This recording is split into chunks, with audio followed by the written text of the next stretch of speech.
Welcome back everyone. I've been asked over the last few weeks about how I go actually putting my watermark onto my images and how I go about getting a border on the images as well. Watermark, that there's no secret. I went to photologo.co and they do some amazing watermarks for a small fee. Definitely worth looking at if you're looking for a watermark. The border that I use, normally I use a plain white border. However, if you want to get a little bit more elegant with the border, then I'm going to show you how to do a drop shadow border.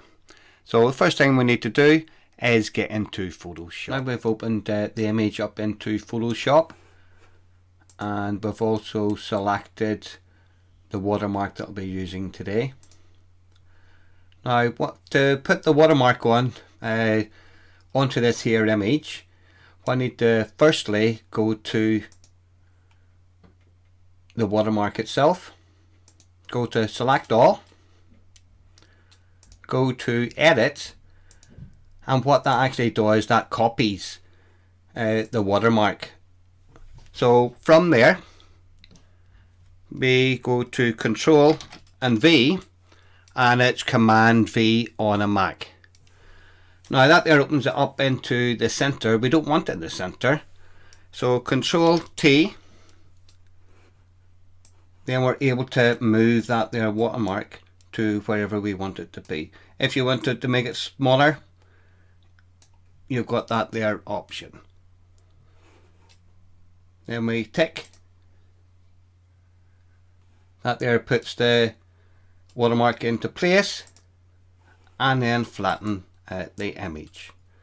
Very simple process. And now what we want to do is move into actually setting up the border. Now to create the border, there's loads of different ways to do it. I always like to find the easiest way and the simplest way of doing everything. So the first thing that I do is create a new layer. So if we do make a mistake, it's easy enough to take that there layer away. Now then we go to image, and then from image we go to canvas size. Now in canvas size, it's entirely up to yourself how wide you want the border. I'll just go through what I use. I go to pixels, 800 is the width, and then 900 is the height. Reason I do this here, I like a little difference in the variation of the size of the border. Make sure, and very important, that relative is ticked, and it is going to be a white border. So from there, click OK, and then we can see that we've created the border. Very simple process to do. I always like, as I said, a wider top as opposed to the sides. Now that there would be fine. If that there is what you would like, then all you have to do is then go to layer and then flatten the image. That there's what I tend to do mostly. Now what I'm going to do is do something slightly different. You go to the FX, and we're going to click on the drop shadow. Okay. Now from the drop shadow, and these are just my settings. It's entirely up to yourself what you do. Now it has to be, blend mode is multiply, and the color is black. The opacity, entirely up to you. I normally range between 70 to 80, but it's entirely up to yourself. So in this occasion, 74. The angle, 40 to 50. So we'll go for what we have here. and the distance 49, 50, 51. So I'm going to stick to that. You can adjust it if you wish. You can make any of these adjustments to suit your needs.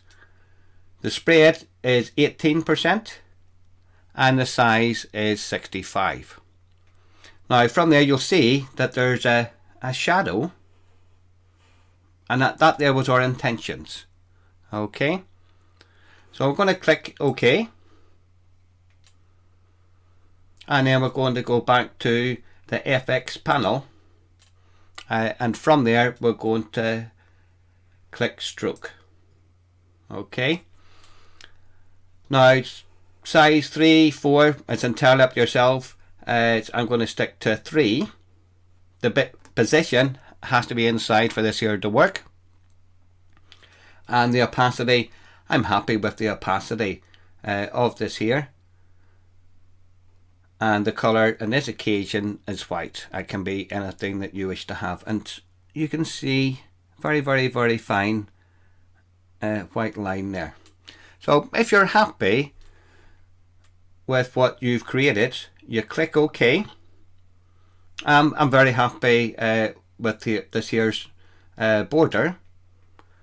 So next thing that we need to do is go to layer